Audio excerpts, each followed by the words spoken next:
Deep beneath the cold, restless, and unforgiving waves of the North Atlantic Ocean, the grandest ship of her era, the Titanic, rests in silent isolation on the dark seabed.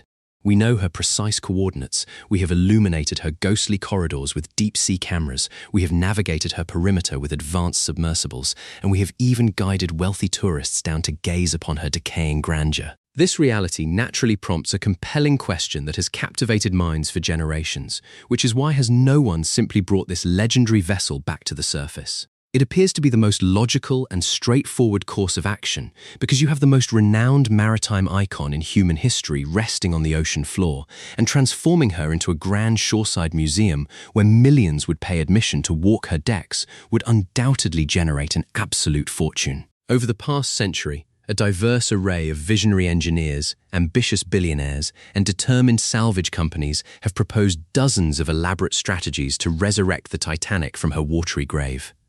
Some of these concepts were highly creative, while others bordered on complete madness, yet every single attempt ultimately met with failure. The fundamental reasons for these repeated failures begin with the sheer hostility of the environment where the ship now resides, as the Titanic rests approximately 12,500 feet beneath the surface of the North Atlantic. This distance translates to roughly 2.5 miles straight down into the abyss, a depth so profound that if you were to stack the iconic Empire State Building on top of itself more than 8 times, that towering monument of human engineering still would not reach the wreck from the surface. At this immense depth, the water pressure is around 6,000 pounds per square inch, which is approximately 400 times greater than the standard atmospheric pressure you experience while standing peacefully on a beach right now.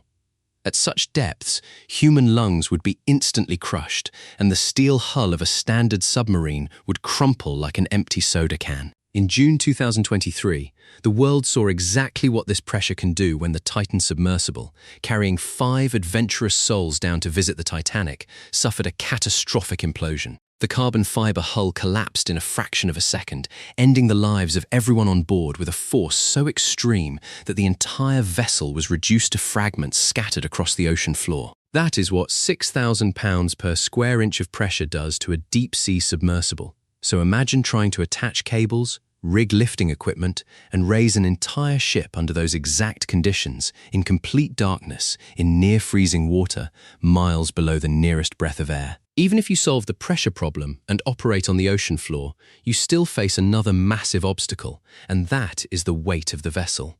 The Titanic displaces over 52,000 tons, an almost unfathomable weight equivalent to roughly 36,000 cars. No crane on Earth can lift that, and no cable system ever built could handle that load from such a depth because the required tensile strength does not exist in any material we currently manufacture.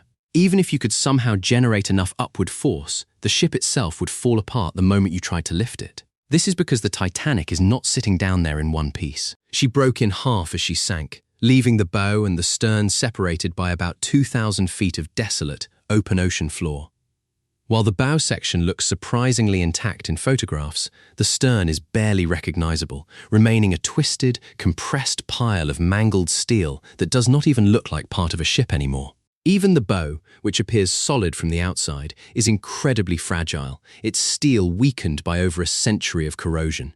Entire sections of railing have already collapsed, and the decks are buckling inward. If you attached cables to the hull and started pulling, the ship would not rise but would instead disintegrate, making it impossible to lift as a single piece. Despite these realities, people have proposed some truly wild ideas over the decades. One famous plan suggested filling the wreck with millions of tiny, air-filled ping-pong balls to create enough natural buoyancy to float the ship to the surface.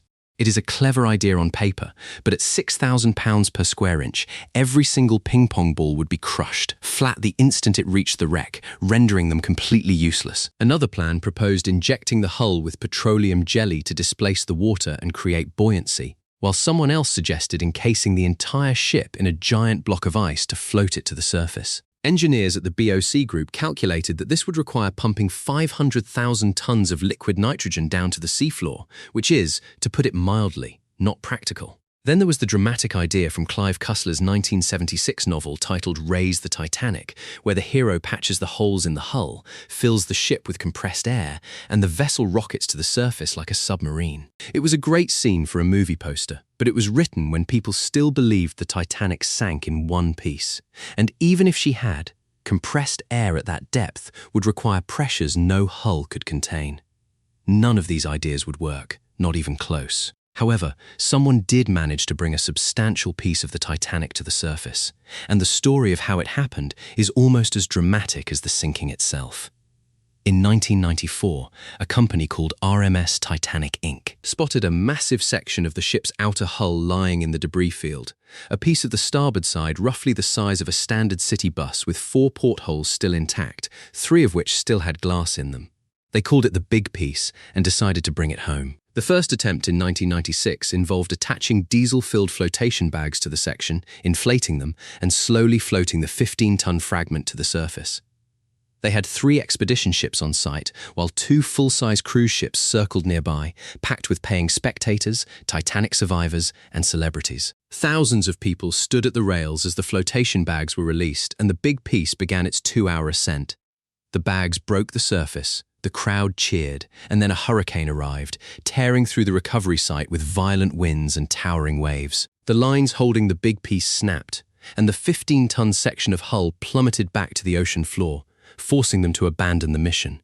2 years later, in 1998, they went back with better equipment, and this time, when the piece broke the surface, it stayed. It was carefully pulled onto a recovery vessel and is now on permanent display at the Titanic exhibition in Las Vegas, where over 22 million people from all corners of the globe have come to see it. The reality of that achievement is that recovering one single piece took 4 years, 2 full expeditions, millions of dollars, and incredible luck, yet it weighed only 15 tons compared to the 52,000 tons of the full ship.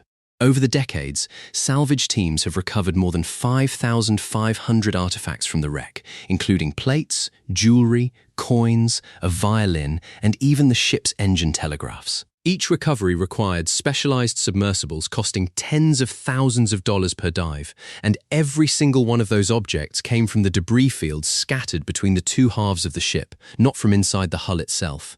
While humans argue about what to save, nature is quietly eating the Titanic alive. If you have ever seen footage of the wreck, you have probably noticed the strange, reddish-brown formations hanging from the hull like ghostly icicles made of rust. Scientists call them rusticles, which are created by colonies of bacteria that feed on iron, consuming the steel and leaving behind fragile, hollow tubes that crumble to dust when touched. In 2010, researchers from Dalhousie University in Canada discovered a unique species of bacteria living inside those rusticles that had never been found anywhere else on Earth, naming it Halomonas titanicae. This salt-loving organism is specifically adapted to consume the ship's steel, creating tiny mounds of corrosion that eat deeper and deeper into the hull plates. Scientists estimate that the Titanic is losing hundreds of pounds of iron every single day, causing the hull to grow thinner, the support beams to weaken, and sections of the deck to collapse into the interior. Features clearly visible in photographs from the 1980s are now buried under rubble. And at the current rate of decay, some researchers believe the Titanic could be completely gone within 20 to 30 years, while others give it a century, but the outcome is the same. The ship is disappearing, and there is nothing anyone can do to stop it. Honestly, a lot of people think that is exactly how it should be. Because beyond the engineering impossibilities and the biological decay, there is another reason the Titanic has never been raised, one that has nothing to do with technology, bacteria, or money. It is a grave site. More than 1,500 people died when the Titanic sank on April 15, 1912, and most of them went down with the ship.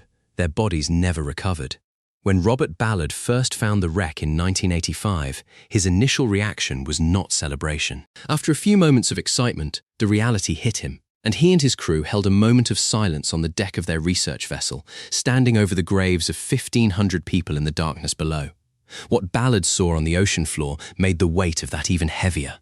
The bodies themselves are gone, consumed entirely by the cold water and marine organisms over a century in the deep ocean, but their shoes remain. Leather contains chemicals that sea creatures avoid, so scattered across the debris field, exactly where passengers fell, are pairs of shoes sitting undisturbed on the sediment, such as a mother's leather shoes next to her daughter's, which is all that is left.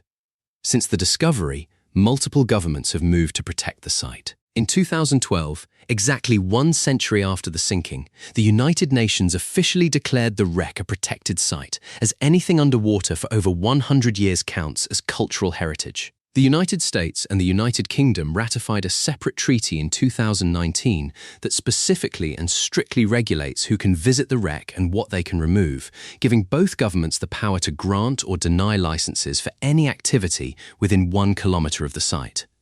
The wreck is treated with the same respect as a cemetery because that is what it is. So the real answer to the question is layered. We have not raised the Titanic because we cannot, as the depth is too extreme, the pressure is too crushing, and the ship is too heavy, too fragile, and too far gone. But we also have not raised it because we should not. Somewhere in that wreck, tangled in the corroding steel and settling into the sediment, are the last traces of people who never made it home, including families who sold everything they owned for a ticket to America, and workers who saved for months to afford a third-class fare. Among them was a Mexican lawyer named Manuel Urichurtu, who sent his beloved mother a postcard of the ship the day he boarded, promising to visit her when he got home, but she never saw him again. The ocean is taking the Titanic back, piece by piece, day by day. The bacteria will keep eating, the steel will keep thinning, the decks will keep collapsing, and in a few decades, there may be nothing left at all, just a faint impression on the seafloor where a ship once rested. For the 1,500 people who went down with it, maybe that is the most fitting end there is, not a museum, not an attraction, just the quiet, deep and time doing what time does.